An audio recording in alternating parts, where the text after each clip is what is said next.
in front of us, about 80 yards. And we have this cliff on 3 sides around the city.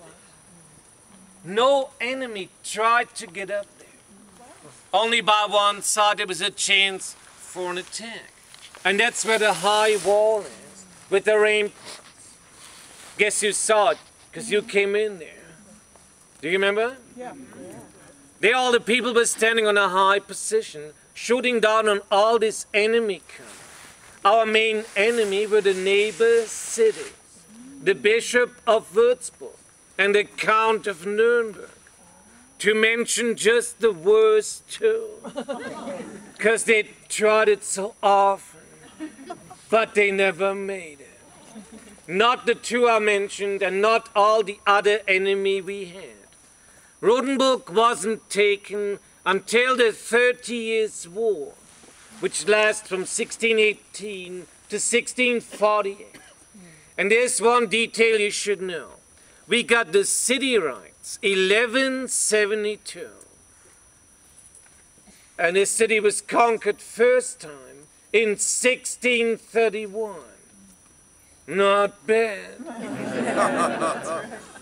It took a while. But then it happened in only 3 days, and it was changing everything. The one who did it was General Tilly, leader of the Imperial Catholic Army in that war. He was very close to Rothenburg. End of October 1631, with an army of 40,000 men. And they were just passing by. They were not interested in this city. They had other plans, bigger plans. But there was something coming in between that stopped them on their way. And it was something very simple. It was rain. There was pouring rain for a whole week. And you can maybe imagine how streets were looking back in those days. After a week of rain, it was all mud. And these troops got hundreds of carriages, wagons, cannons. They made no miles anymore. They got stuck in the dirt running out of food. All these people were hungry and freezing, because after the rain it got cold. So there was a huge army in a desolate situation. They had to have a winter quarter urgently, a dry place to stay, enough to eat. So the general decided that they will have it in the next city. So he picked us. Rothenburg, sending a mounted messenger to inform us that this is going to happen. That they are on their way to us, and we should be ready when they arrive. Have everything organized for them. Open the gates, let them in, and supply them. This was a bad news. We were 6,000, and they were 40,000. And they were not nice guests. Not soldiers, but mercenaries. The only thing they wanted was plunder and steal. Take all our goods and things, our wives and daughters, and we should let them in. And let them do all this without fighting? No way. These were brave people here. The city senate came together to discuss what to do. And a majority of the senators voted no. They said, let's better stand up and fight and hold the city. So we dared to.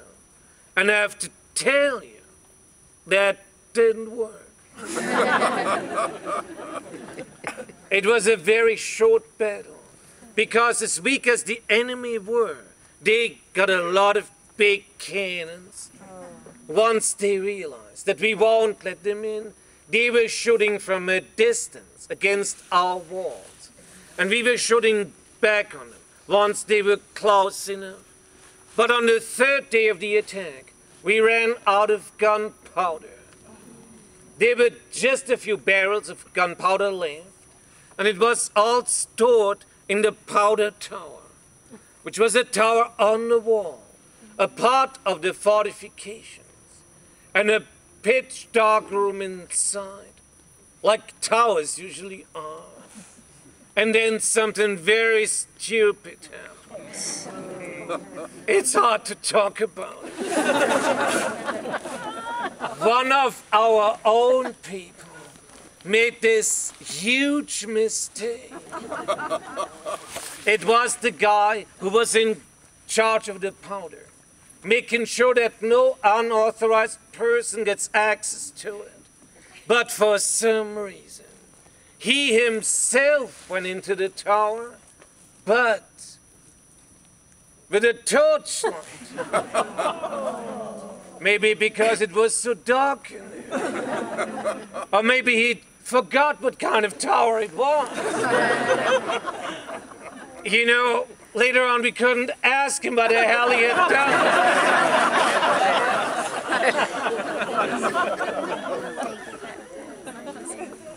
But the result was impressive. He blew it up. There were some heavy explosions, a gap in the wall where the tower was before, right where the main attack was. Now we surrendered immediately. Hoping for mercy, we opened the gates and they came in. But there was no mercy. We had killed more than 300 of them during the attack, while we had lost just 2 people so far. One was the guy with the torch, and the other one was standing too close.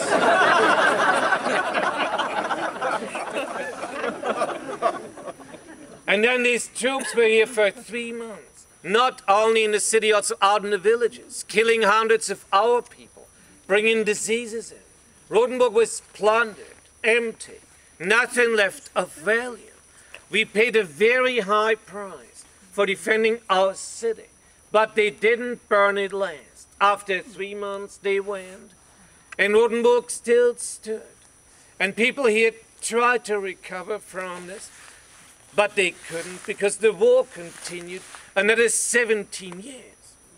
And towards the end of that war, people had forgotten what once had started. There were no more enemy or allies, but just bandits trying to plunder and steal as much as they could. And they did. Rothenburg suffered so badly that when this war was finally over in 1648, this was a poor, forgotten place. We had lost more than half of our people, lots of our territory, and what our craftsmen produced was not enough for any export. So time stood still. For 250 years, nothing happened. People had no money to modernize their city. And that's the only reason why it's so well preserved. It was preserved by poverty. And the wealth of today bases on poverty of yesterday.